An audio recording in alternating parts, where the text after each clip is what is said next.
नमस्कार दोस्तों, कैसे हैं आप सब। उम्मीद है आप सब लोग अच्छे होंगे और अपनी पढ़ाई को अच्छे से कर रहे होंगे। तो आज हम रिवाइज करने वाले हैं इनकम टैक्स का एक छोटा सा येट इम्पोर्टेंट टॉपिक, जो कि है अल्टरनेट मिनिमम टैक्स। तो चलिए शुरू करते हैं। AMT alternate minimum tax. देखिए, AMT जो है वो किसके ऊपर एप्लीकेबल होता है? कंपनीज को छोड़ के बाकी सभी एसएससीज के ऊपर AMT एप्लीकेबल है। तो कंपनी के ऊपर AMT एप्लीकेबल क्यों नहीं है? क्योंकि कंपनी के लिए एक और टैक्स है जो कि है मिनिमम अल्टरनेट टैक्स, MAT, जो कि हम पढ़ते हैं CA फाइनल के अंदर। इंटर के अंदर क्या आता है? AMT, जो कि कंपनी को छोड़ के बाकी एसएससीज पर एप्लीकेबल होता है। लेकिन यहाँ पर हम मेनली इंडिविजुअल के पॉइंट ऑफ व्यू से पढ़ेंगे कि इंडिविजुअल के ऊपर AMT कब लगेगा, इंडिविजुअल के ऊपर AMT कब नहीं लगेगा, राइट। तो देखिए, अब बात करते हैं पहले एप्लीकेबिलिटी की, कब कब AMT इंडिविजुअल के ऊपर एप्लीकेबल होगा। तो क्या लिखा हुआ है कि ऐसा इंडिविजुअल जिसने इन तीन में से कोई भी डिडक्शन क्लेम की हो, तो उसके ऊपर AMT एप्लीकेबल होगा। कौन सी तीन? 35AD की डिडक्शन क्लेम की हो। 35AD किस चीज़ की डिडक्शन? 35AD के अंदर स्पेसिफाइड बिजनेस के कैपिटल एक्सपेंडिचर की डिडक्शन है। 10AA में किस चीज़ की डिडक्शन है? जब हम कोई हमारा यूनिट एस्टेब्लिश करते हैं SCZ के अंदर, तो तब अपने को जो 15 सालों तक डिडक्शन मिलती है वो आती है किसमें? 10AA के अंदर, ठीक है।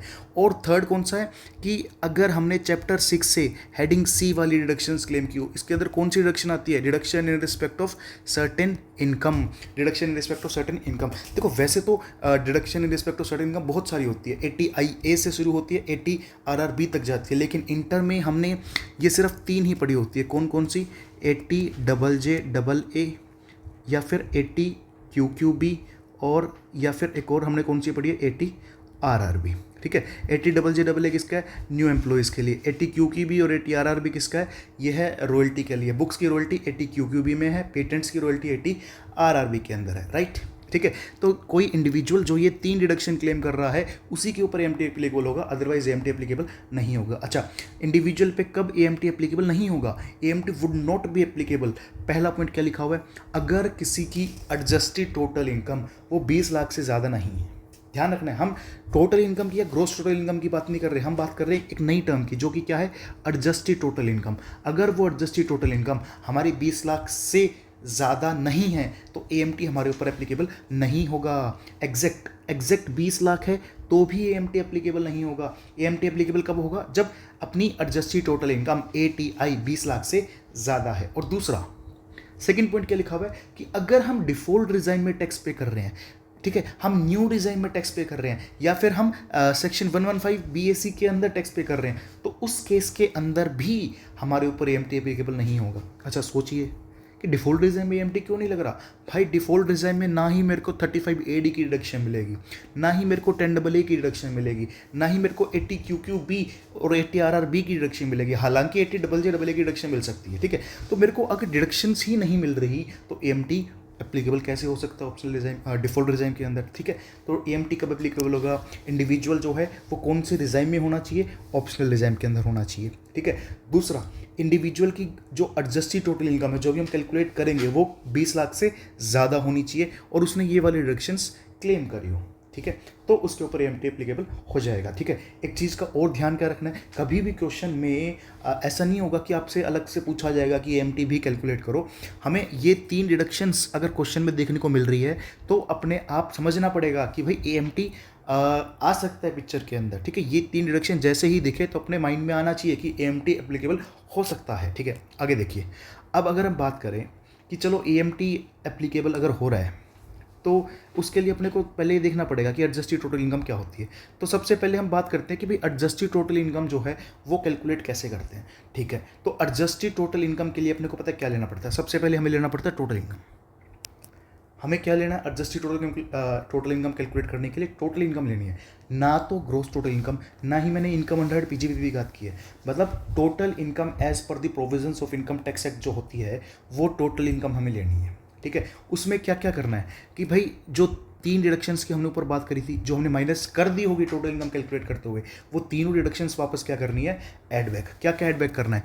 देखिए, deduction in respect of certain income, chapter 6 से हेडिंग सी वाली डिडक्शंस, 80 से 80IA से 80RRB वाली डिडक्शंस, इंटर में जो 3 पढ़ते हैं ये तीनों क्या करनी है, add back, 80JJA, 80QQB, 80RRB, ये 80JJA लिखा हुआ है यहाँ पे, 80JJA आएगा, ठीक है। आगे देखिए, सेक्शन 10AA की SEZ वाली डिडक्शन भी क्या करनी है, एड बैक करनी है। सेक्शन 35AD की स्पेसिफाइड बिजनेस वाली डिडक्शन भी क्या करनी है, एड बैक करनी है। लेकिन कुछ चीज़ माइनस भी करनी है। माइनस क्या करना है कि अगर 35AD की डिडक्शन ना होती तो मुझे डेप्रिसिएशन की डिडक्शन मिल सकती थी उसी कैपिटल एक्सपेंडिचर पे। तो जितना डेप्रिसिएशन मिलता, had there be no 35AD, वो डेप्रिसिएशन हम क्या कर देंगे, माइनस कर देंगे, ठीक है। तो ये एडजस्टमेंट्स करने के बाद जो मेरे पास वैल्यू आएगी वो क्या आएगी, एडजस्टेड टोटल इनकम, ठीक है। एडजस्टेड टोटल इनकम अगर 20 लाख से कम है तो वहीं रुक जाना है, तो हम क्या लिख देंगे कंक्लूजन कि AMT एप्लीकेबल नहीं है। अगर एडजस्टेड टोटल इनकम 20 लाख से ज़्यादा है तो मतलब AMT एप्लीकेबल है। उस केस में क्या करना पड़ेगा, देखो जो टोटल इनकम पहले कैलकुलेट करी थी उस पर क्या कैलकुलेट करेंगे हम, टैक्स कैलकुलेट करेंगे, ठीक है। मतलब जो हमने पहले एक टोटल इनकम कैलकुलेट करी होगी, टोटल इनकम जो नॉर्मल प्रोविजंस वाली है, इस पे क्या कैलकुलेट करेंगे, नॉर्मल प्रोविजंस के अकॉर्डिंग टैक्स कैलकुलेट करेंगे। मतलब इसके अंदर हम सेस भी कंसीडर करेंगे, सरचार्ज भी कंसीडर करेंगे, जो भी चीज़ एप्लीकेबल हो। फिर हमने ATI कैलकुलेट करी थी, एडजस्टेड टोटल इनकम, इस पे भी टैक्स कैलकुलेट करेंगे। अच्छा, ATI को मल्टीप्लाई करेंगे 18.5% से, ठीक है। इसके अंदर भी सरचार्ज ऐड करेंगे, सेस ऐड करेंगे, ठीक है। तो अच्छा, यहाँ पे टैक्स के रेट कौन सी होंगे सर, ऑप्शनल एग्जाम के जो हम बाई डिफॉल्ट रेट पढ़ते हैं, 0 से 2.5 लाख तक 2.5 से 5 लाख तक 5%, 5 से 10 लाख तक 20%, 10 लाख से ऊपर 30%, सीनियर सुपर सीनियर तो अकॉर्डिंगली चेंज हो जाता है, ठीक है। सेस अपने को पता ही है 4% आता है। सरचार्ज कौन से, सेम जो ऑप्शनल एग्जाम के सरचार्ज है वही यहाँ लगने हैं, और जो ही ऑप्शनल एग्जाम के सरचार्ज है वही यहाँ लगेंगे। मतलब कौन से वाले, 50 लाख तक नील सरचार्ज, 50 लाख से ऊपर 10%, 1 करोड़ से ऊपर 15%, वो वाले सरचार्ज के रेट है, ठीक है। तो जो ये टैक्स हमने कैलकुलेट किया एज पर नॉर्मल प्रोविजंस, और ये टैक्स जो AMT है, दोनों में से जो भी ज़्यादा आएगा वो अपने को क्या करना पड़ेगा, पे करना पड़ेगा।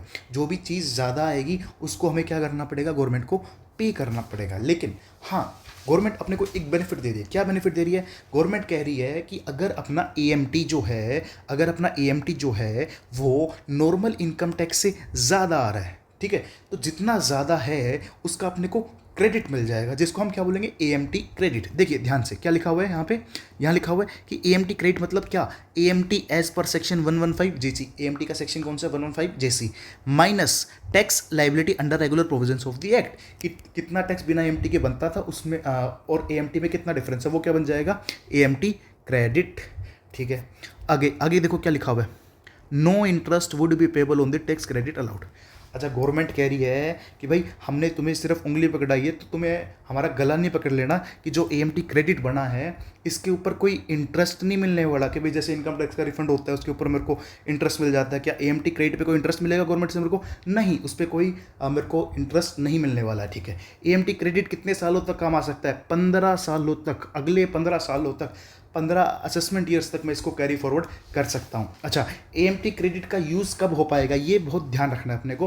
AMT क्रेडिट का यूज़ हम उसी साल के अंदर कर सकते हैं। AMT क्रेडिट का यूज़ हम उसी साल में कर सकते हैं जब हमारा नॉर्मल नॉर्मल प्रोविजंस के अकॉर्डिंग जो टैक्स है वो AMT से क्या आ रहा हो, ज़्यादा आ रहा हो, AMT से क्या आ रहा हो, ज़्यादा आ रहा हो, ठीक है।